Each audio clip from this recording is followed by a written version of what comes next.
My name is Eliot Navarro, 23. Fresh out of university, cum laude, and just desperate enough to accept a job offer I didn't fully read. I didn't even know why I was chosen. A no-name graduate from a provincial university. But when I saw the gold-lettered email, K-Tech Systems, Inc., Secretary Hiring Confirmation, my chest nearly exploded. K-Tech. The most powerful tech company in the Philippines. The monarch of microchips, the sultan of servers. And the CEO? Dominic Karl Tan. 32, billionaire, untouchable. His name alone was enough to make investors bow, but his face, God help me, towering, sharp-jawed, jet-black eyes like obsidian, and a voice that made my knees knock just from hearing it through a Zoom interview. I thought I would be part of an admin pool. Maybe organizing files, getting coffee, answering phones. I was wrong. So wrong, because on my first day, I was escorted directly into the penthouse floor of the skyscraper. Sir Dominic is waiting. The HR manager whispered like I was about to meet a deity or be devoured. The elevator doors slid open with a whisper. Silence. Polished marble floors, a floor-to-ceiling glass view of Makati's skyline. And in the center of the room, a desk larger than my entire apartment, and behind it, him. He didn't look up at first. He was typing, fingers precise, controlled. There was tension in every line of his body, like a beast hiding under a businessman's suit. Black on black, cufflinks of real obsidian. You're late. His voice was velvet over steel. Sorry po, the traffic, excuses don't work here. Then he looked up. Our eyes met. Something in his gaze made me shiver. I don't know how else to explain it. It was like he'd just found a new toy he didn't plan to share with the world. Something raw, dominant, and unfiltered pulsed beneath his perfect control. Eliot Navarro. How did you... I memorize every employee's file, especially those I handpicked myself. I blinked. You picked me? His lips curled. Not a smile, a warning. You have delicate hands, you're quiet, submissive. I froze. I need a secretary who follows every order, understands every gesture, one who knows how to please his boss. My throat dried up. I'm very hardworking. Then he stood, slowly, deliberately. He circled me like a lion inspecting prey. His cologne, dark spice and sandalwood, clouded my brain. His fingers brushed my chin, tilted it up. Good, he murmured. Let's see how obedient you really are. That first day didn't end with HR paperwork or ID printing. It ended with me standing frozen in front of a black door at the very end of the penthouse hallway, my heart drumming like war. You'll live here from now on, Dominic said, unlocking the door with his fingerprint. I blinked. Sir? Live here? He stepped inside, not even glancing back. You're on call 24/7. My secretary doesn't leave the building unless I say so. I hesitated. Isn't that illegal? He turned, his gaze pinned me to the doorframe like a knife. Do you want to keep this job, Eliot? I swallowed. My feet moved on their own. The suite was massive. Sleek black marble, low lighting. A bed big enough for 5. There was a coldness to the room, like no one had ever really lived in it. It felt more like a throne room than a bedroom. And I was the offering laid at the altar. I don't remember agreeing to this, I whispered, my voice barely audible. You didn't read the full contract. He wasn't wrong. I had skipped a lot. My desperation had blinded me. A footnote probably said willing to be caged like a pet. Dominic walked toward me, slowly, like a hunter. The air changed as he moved closer. Charged, electric, devouring. What are you doing? He backed me into the edge of the bed. His fingers grazed my jaw. I sucked in a breath. You're too soft to survive the real corporate world, he murmured. You'll be eaten alive. And you're helping me? No, I'm the one eating you. And then he kissed me. I didn't expect it. It wasn't gentle. It was a command. His lips crashed onto mine, claiming my mouth like he already owned it. His tongue demanded entry, and when I gasped in surprise, he took everything. I moaned, soft, unsure, but he swallowed it like it belonged to him. His hand slid down my back, gripping my waist, pulling me flush against his body. I felt the hardness between his legs, felt it press against me like a threat, a promise. Sir, I whimpered. Call me Dominic. His hand found the edge of my tucked-in shirt, pulled it free. Buttons popped open under his fingers. You're not just my secretary, Eliot, he whispered against my neck. You're mine. His mouth left fire in its trail, nipping at the base of my throat, teeth grazing skin. He marked me. Bruises bloomed like ink under porcelain. I couldn't move, I didn't want to. He pushed me onto the bed, crawled over me like a shadow. I shivered beneath him, every nerve awake, every inch of my skin begging for more. Take it off, he ordered.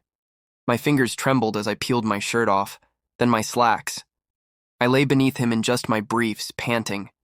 You're perfect, he said darkly, his voice thick with hunger. So obedient, so beautiful. His hand slipped under the band of my underwear. I gasped, hips jolting, but he held me down with a single firm hand on my chest. Stay still, he growled. You move only when I tell you to. Yes, Dominic, I breathed. He leaned close. Say it again. Yes, Dominic. A groan escaped his throat. He removed my last piece of clothing slowly, like he was unwrapping a gift. His fingers trailed down my thighs, then up again, teasing, never touching where I needed him most. I was already leaking, already aching. He hadn't even touched me properly, and I was falling apart. You're so sensitive, he muttered, almost amused. Tell me, have you ever been touched like this before? No, he smirked. Good. Then he kissed his way down my chest, my stomach, lower. When his mouth finally closed around me, I cried out, high, desperate, writhing. His hand gripped my thigh hard, keeping me in place. The other stroked my entrance, circling but never entering. It was too much, too hot, too raw. I moaned his name again and again like a chant. Dominic, please. Please what? Please. Touch me, more. He didn't say a word, just licked me slow and deep, then slid a slick finger inside me. I gasped, tight, unfamiliar, burning. I'll prepare you, he whispered. You're not ready yet, but you will be. He worked me open gently but insistently, his fingers stretching me until I was gasping into the sheets. I clung to him, to the sheets, to sanity. When he added a third finger, I cried out, and that sound made him groan like he'd lost control. He undressed quickly. I caught flashes of hard muscle, tanned skin, ink on his ribs. Then I saw him, large, thick, veined. I swallowed hard. Scared? He asked, a smirk tugging at his lips. I nodded. You should be. He grabbed a small bottle of lube from the drawer, slicked himself up, lifted my legs. Then slowly, he pushed inside. I whimpered. I couldn't breathe. He was too big, too deep, splitting me open. Shh, he cooed, brushing my hair from my eyes. You're doing so well. He kissed me again, this time softer, more intimate. His hips rocked forward, inch by inch. When he was finally buried to the hilt, we both moaned, him with satisfaction, me with overwhelmed pleasure and pain. He didn't move right away. He let me feel him. Adjust. Then, when I began to pant and writhe and whisper his name like a broken record, he moved.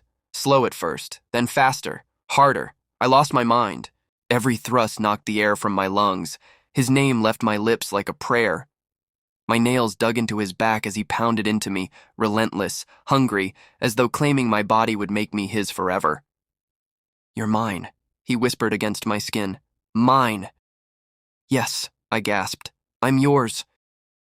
He hit something deep inside me, something electric, and I saw stars. My body tightened, heat coiled in my belly. I sobbed his name as I came hard, shaking, spilling between our bodies. But he didn't stop. He growled, low and dangerous, and slammed into me once, twice, then stilled with a deep moan spilling inside me. He collapsed over me, breath hot against my neck. We stayed like that for a moment, tied together, sweat and heat and everything unspoken. Then he whispered into my ear, voice rough, I warned you, Eliot. Now you're mine, and I don't let go of what's mine. It was supposed to be a job, a stepping stone, a line on my resume. Not this. Not waking up every morning in silk sheets that weren't mine. Not having my schedule dictated down to when I could eat, sleep, breathe. Not being pinned to the CEO's bed each night like I was his reward for closing a deal. And yet, there I was, bruised, claimed, breathless. "Wear this," Dominic said the next morning, tossing a box onto the bed. I opened it. Inside was a perfectly tailored three-piece suit in deep navy blue with a K-Tech pin in pure platinum. My name was embroidered inside the collar. "It's too much," I whispered. He tilted his head. "You belong to me now. You'll dress like it." The words stirred something in my stomach. Possessiveness, control, but also something darker. Something I couldn't name.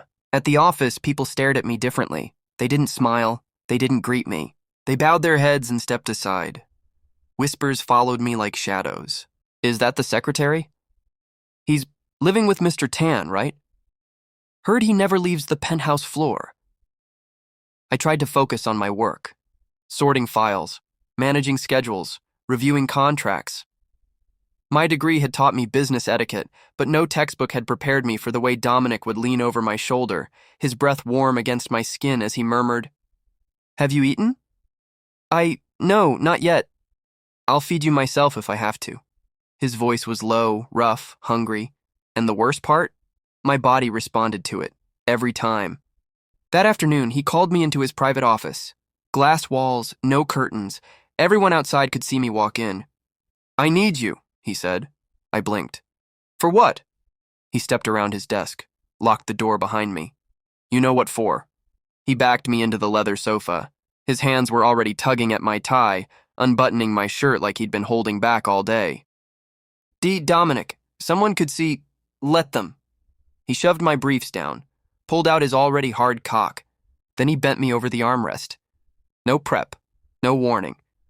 Just the tip of him rubbing against my entrance, my body already loose from the night before. "You like being used, don't you?" he growled. I moaned, nodding helplessly. "You like being my pretty little secret." He thrust inside me, slow, deep, possessive. I gripped the leather, trembling. "Say it," he whispered into my ear. "Say who you belong to." "You? Dominic, I'm yours." He fucked me slowly, deliberately, dragging every sound out of my throat like music only he was allowed to hear. I sobbed into the cushions, overwhelmed, stretched, full. Louder. "I'm yours, God, please, I'm yours." His hand reached around to stroke me, in time with his thrusts. The pressure built fast, too fast. When I came all over the armrest, he didn't stop. He kept moving, chasing his own high, groaning low in his throat as he filled me again. Afterward, he didn't even let me fix my clothes. He kissed me once, possessive, hungry, then unlocked the door and walked out. Left me standing there, leaking, panting, shirt unbuttoned. As his assistant opened the blinds, eyes turned to the glass, I wanted to melt into the floor. I was no longer just the secretary. I was the boss's toy. That night, I confronted him. "I'm not a toy," I said, shaking. "I'm not something you can parade around whenever you feel like it." Dominic looked at me from the window, city lights casting shadows across his face. "You are mine, Eliot. I'm a person. Exactly why I want you in my bed, not in someone else's." His voice trembled, not with fear, but with something unspoken. Rage, desperation. I've never wanted anyone before. Not like this. I swallowed. He stepped toward me, slow but dangerous, like always. "You don't get it. I don't do love. I don't do dates. I don't even kiss on the mouth until you." He cupped my cheek. His thumb traced the edge of my lips. "You make me insane." "I never asked for that." He leaned close. "But you want it, don't you?" I froze. "I see it in the way you arch under me, the way you beg, the way your body melts when I touch you." He pressed his forehead to mine. "You can leave any time, Eliot. Walk out that door and I won't stop you." The room pulsed with silence. I looked at the door, then at him. His eyes weren't just black anymore. They were begging, not for forgiveness, but for permission. "I don't want to leave," I whispered. And just like that, he kissed me, not rough, not dominant, but desperate, raw, real. He lifted me in his arms and laid me on the bed like I was made of glass. And that night, he didn't fuck me. He made love to me, slow, deep. Every thrust was a promise. And when he whispered mine, I didn't fight it anymore. It was easy to forget sometimes that Dominic Tan wasn't just my lover. He was a king, and kings never liked threats to their throne, especially not when those threats smiled at their prized possession. It started with a business merger. A foreign tech conglomerate from Seoul, J-Tech Global, visiting the Philippines to discuss an AI infrastructure partnership. And with them came him, Daniel Seo, tall, refined, slicker than glass and twice as cold. He was the new CEO after his father retired, barely 30, and dangerously charismatic. When he entered the boardroom that morning, his eyes skimmed past the executives and landed right on me. "You must be Mr. Tan's secretary," he said, offering his hand. "You're unexpected." "Eliot Navarro," I said, shaking it. "Beautiful name," he said, "beautiful face." A chill went down my spine. The compliment was too smooth, too intentional. From the other side of the table, I could feel Dominic's gaze harden. That night, in the penthouse, I was sorting emails when he slammed the tablet down on the counter. "You smiled at him." I looked up. "Excuse me?" "That little CEO in training. Daniel. You smiled when he called you beautiful. Because I was being polite." "I don't give a fuck about polite." His voice was low, dangerous. "He's a business partner, Dominic. We have to play nice. I'll destroy the deal if he so much as looks at you again." I gaped. "You'd tank a billion-peso merger over a compliment?" He crossed the room in seconds, caged me against the wall, his body pressed against mine, hot and vibrating with fury. "No one touches what's mine. Dominic, you don't own me." "I do." His hand slid up my shirt. "I branded you every time I came inside you."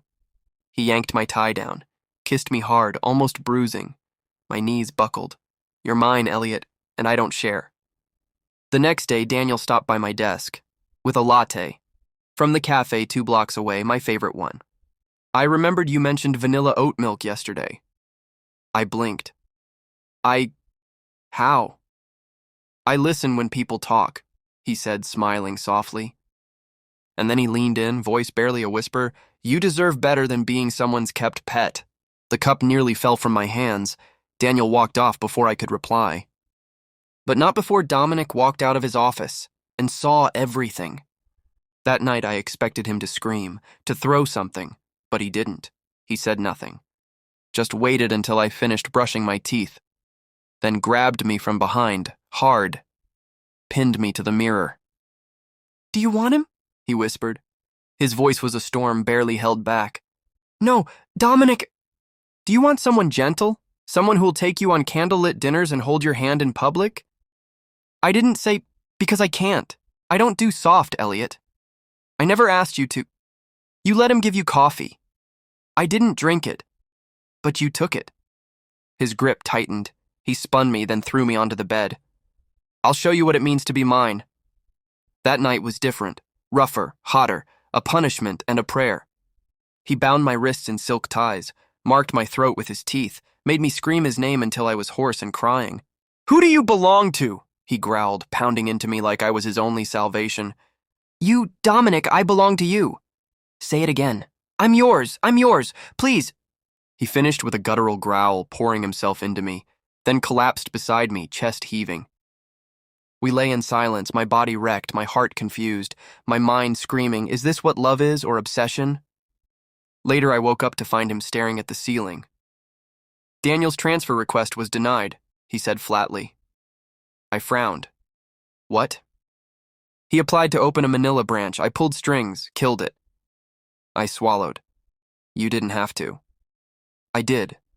He rolled toward me, touched my face with a gentleness that made my throat tighten. "Don't make me choose between love and power, Eliot," he whispered. "Because I'll choose you every time." My breath caught. He kissed my forehead and pulled me to his chest, wrapped me in his arms like chains, warm, comforting, unbreakable. I should have been afraid, but I wasn't. Because for the first time, I felt wanted, not just for my skills, not for my looks, but for everything I was, even if it was twisted, even if it was dangerous. I was his, and maybe a part of me wanted to be.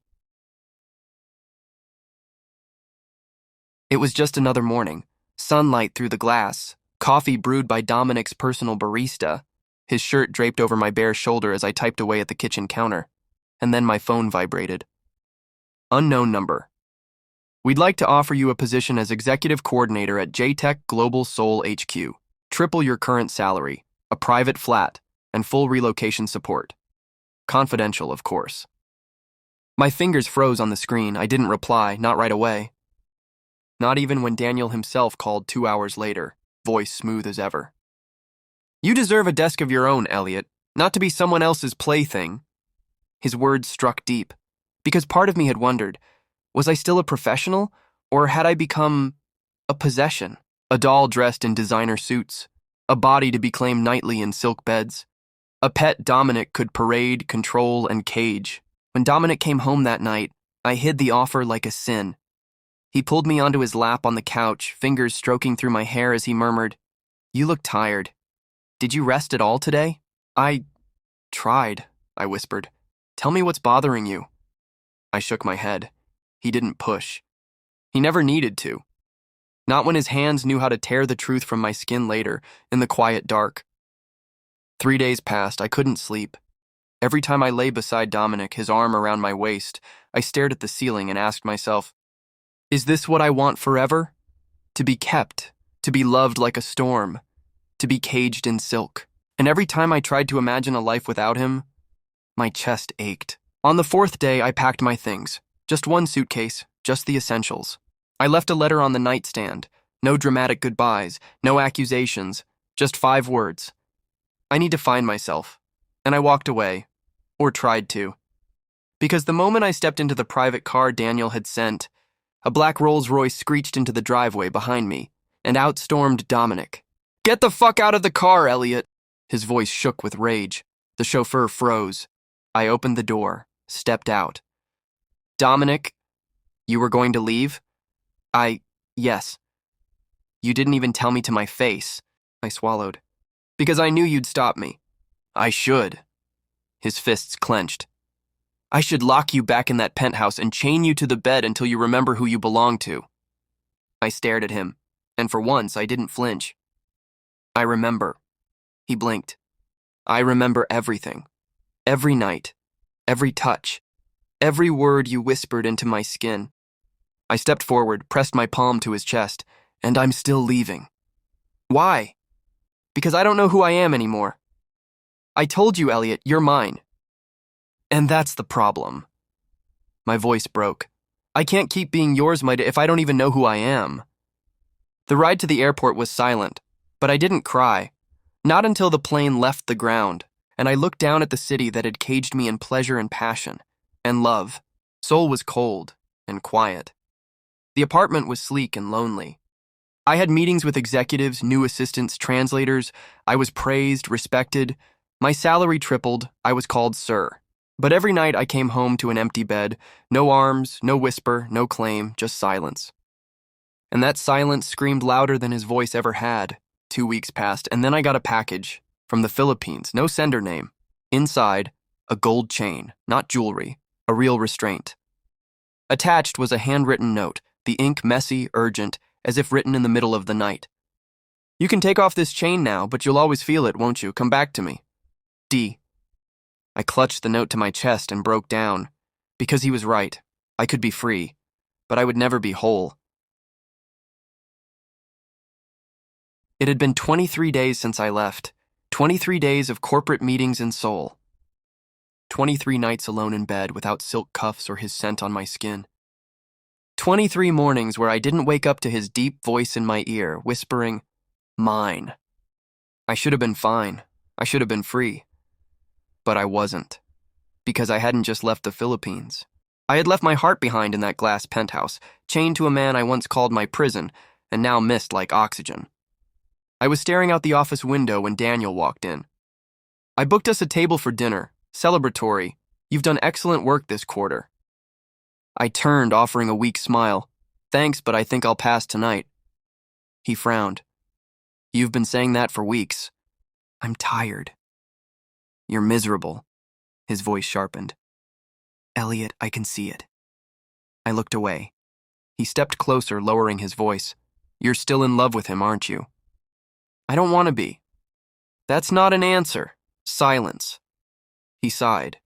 He doesn't deserve you. I know. Then why do you still check your phone at 3 a.m.? The first time I saw Dominic again, it was raining in Seoul. I was walking down the stone steps outside my apartment when I saw a man in a dark trench coat standing by the curb, soaking wet.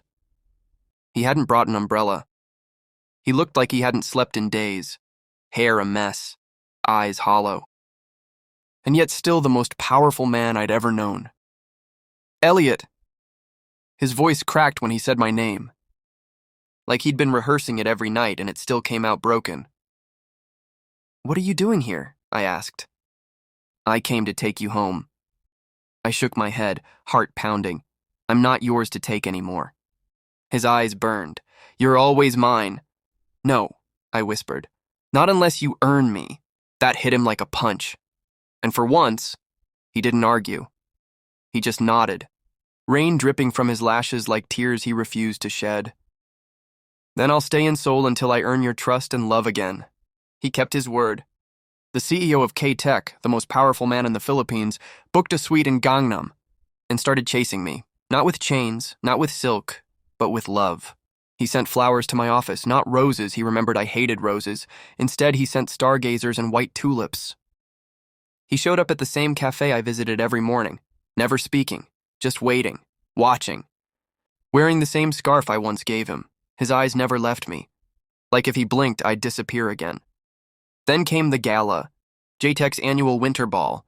Daniel asked me to be his date. I said yes. I shouldn't have, because Dominic was there too, invited as a guest of honor. And when he saw me on Daniel's arm, dressed in a midnight velvet suit, laughing softly at Daniel's whisper, Dominic snapped. He cornered me in the corridor after the champagne toast. His breath ragged, his hands trembling. You're not his. You lost the right to say that. He leaned in. He can't touch you the way I do. He doesn't try to own me. I don't want to own you anymore. I paused. That sentence, that single aching sentence, wasn't a demand. It was a surrender. Dominic sank to his knees. In the hallway.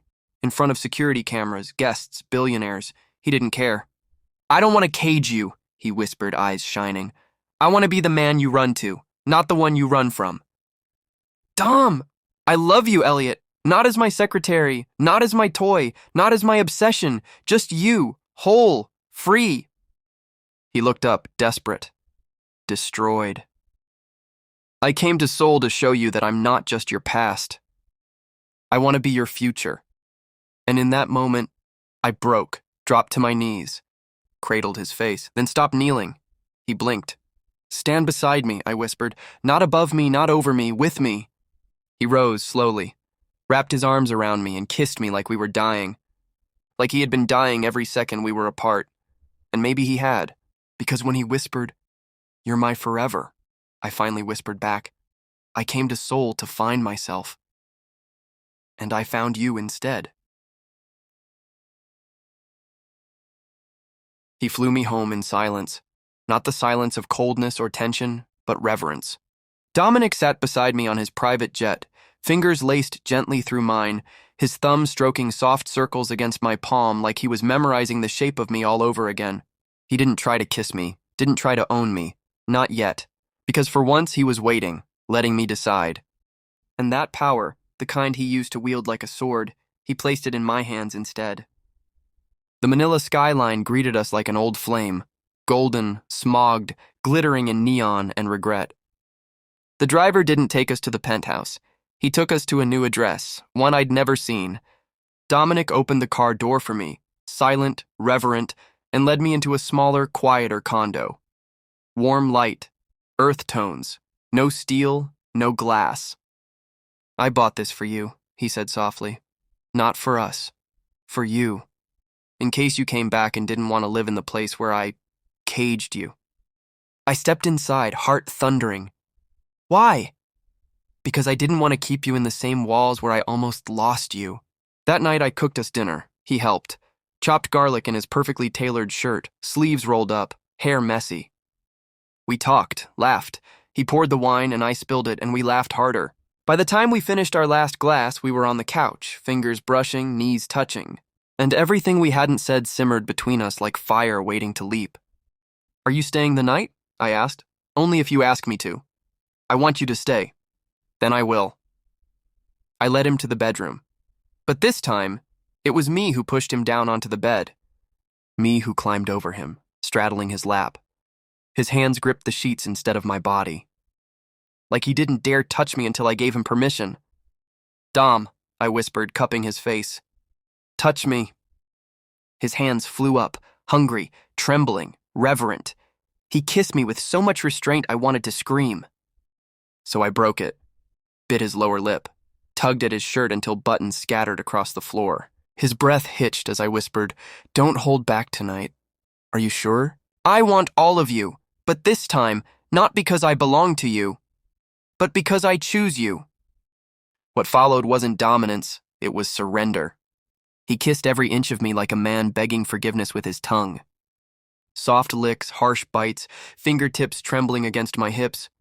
He buried his face between my thighs and worshipped like I was something holy, and he was starved for faith.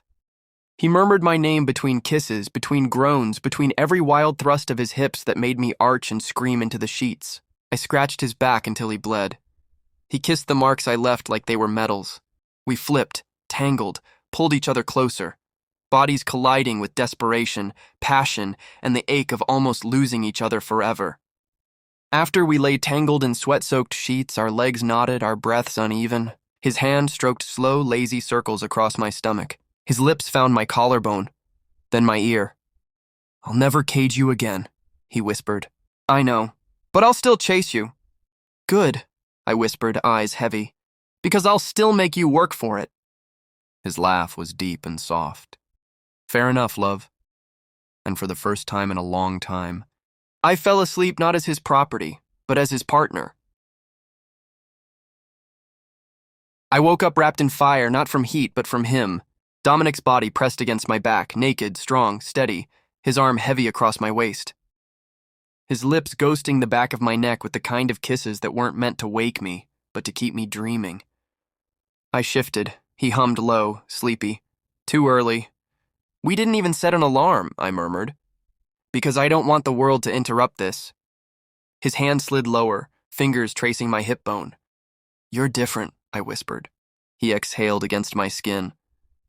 I had to be. I rolled to face him. Tell me. His eyes locked onto mine, stormy, dark, sincere. When you left, his voice broke. I thought I could bury it, focus on the company, keep going like nothing shattered. I cupped his cheek. You couldn't. He shook his head slowly. I couldn't breathe. My bed smelled like you. My office looked like you. Every goddamn room echoed with your laugh. He ran a hand through his messy hair. I started drinking again, lost 2 deals, fired 3 assistants because they weren't you. I kept seeing your face in the hallway, and every time it wasn't you, I'd snap. He looked away. But Seoul killed me. You were always with Daniel. My brows lifted. Daniel was just... I know, he said quickly, but I didn't want to know. He bit his bottom lip, jaw clenching. Every time I saw him touch you, even just your arm, I wanted to rip him apart. I smirked. Jealous? He looked me dead in the eyes. I wanted to strangle him. I blinked. His voice dropped, low and raw. Not because he had you, but because he could. He was your equal, free, untouched by all the ways I'd ruined you. I sucked in a breath. Dom... He reached for my hand, kissed my knuckles one by one. I hated him because you smiled around him the way you used to smile before I caged you. I felt my heart splinter, melt, rebuild. You're not that man anymore, I whispered. He nodded slowly. I'm not, but I had to lose you to become him. Our foreheads pressed together, breaths mingling. The silence was thick with emotion, but also need. His hand trailed down my stomach. I inhaled sharply.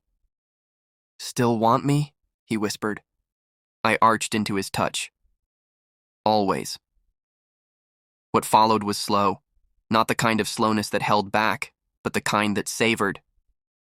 He kissed my chest, my shoulders, my thighs. He pressed his hips against mine and moved with purpose, each roll of his body coaxing sighs from my lips. We clung to each other, breathless. He didn't pin my wrists, he held them. Didn't mark me with force, but with kisses. And when he finally slid into me, he groaned my name like it was a prayer, like it was home. Later, he carried me to the bathroom. We didn't talk much. Just steam, hot water, soap-slicked skin, gasps. He pressed me against the wall of the shower, hands gripping my waist as he moved inside me again. Slower, deeper. The moans echoed. Water poured over us like a baptism. This wasn't possession anymore. This was rebirth. We came undone in each other's arms, shaking, spent, soaked, and utterly complete. As I lay curled against him again, wrapped in towels, skin flushed and heart steadying, he murmured against my temple, "I'm not the man who bought a secretary anymore." "You're the man who earned a partner," I whispered back. And for the first time in both our lives, we were equals.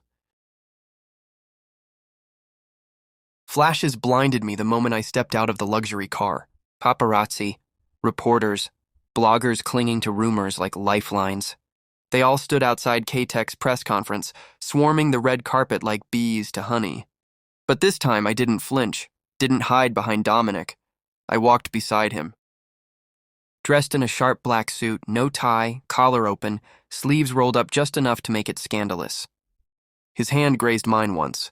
The touch was brief, but intentional and intimate. So naturally, the whispers started. "That's the secretary, right?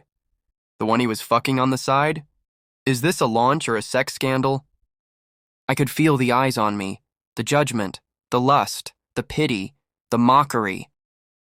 But Dominic didn't break stride. Not even when we reached the towering marble stage, where hundreds of executives, shareholders, and media outlets awaited Veltrian's biggest announcement of the year. I stood just behind him, heart pounding. I was ready to be invisible.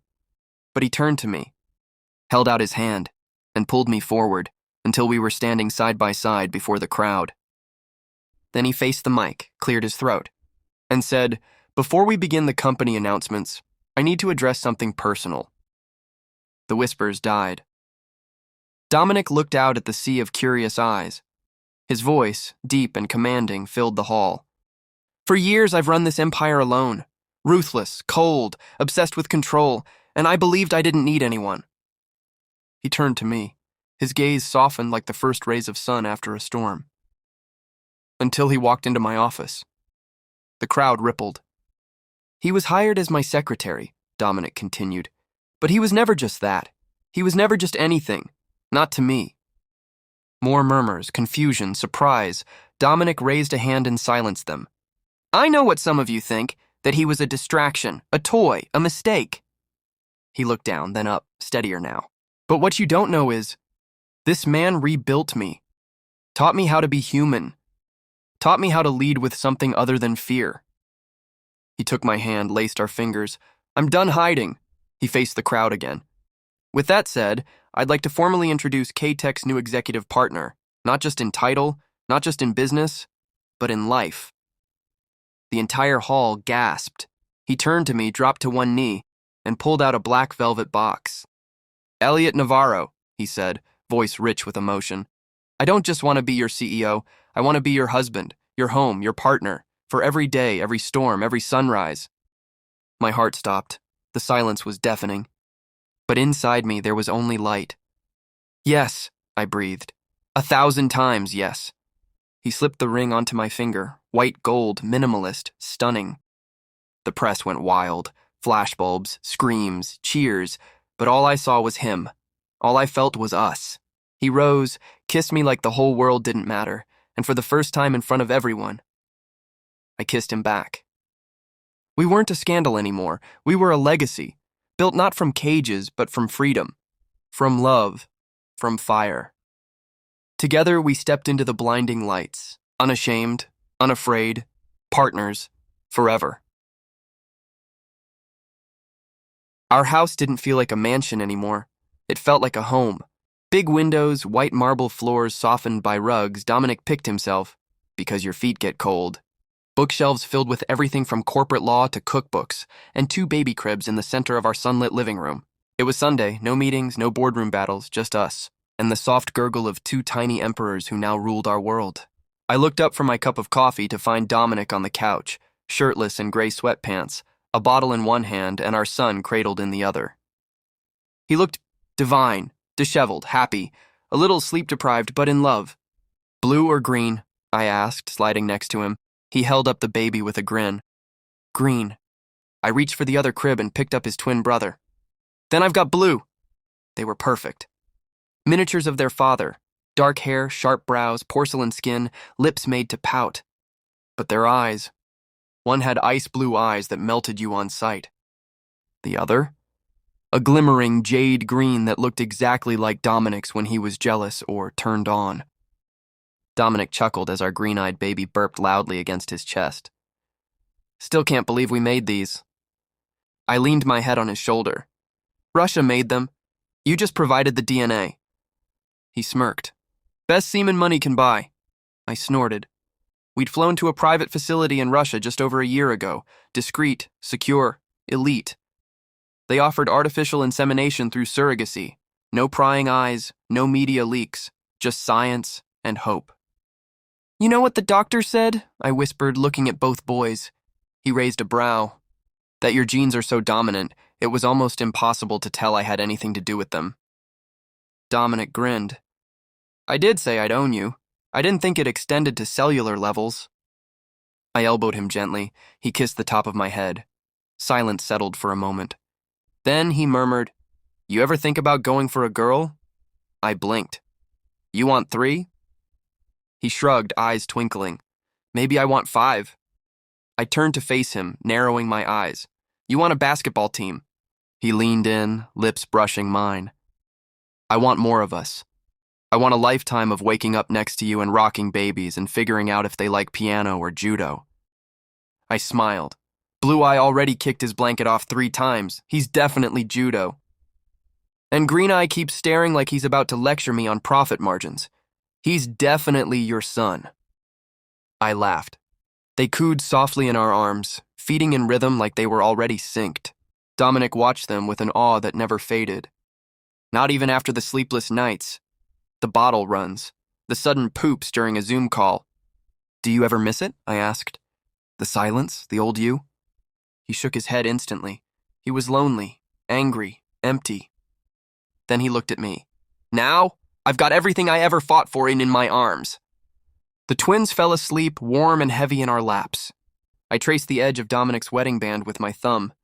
Do you think they'll know? I whispered. Know what? That this all started with a contract and a cage. He turned toward me fully, eyes soft, voice full. They'll know it ended in freedom. Then he kissed me, not with desperation like before, but with peace, with love, with home. And in that quiet Sunday morning, under a sky that held no storms anymore, I realized something. Cages aren't always made of steel. Sometimes they're built from fear, and the only thing strong enough to break them was the love we built, one heartbeat, one baby bottle, one second chance at a time. The end.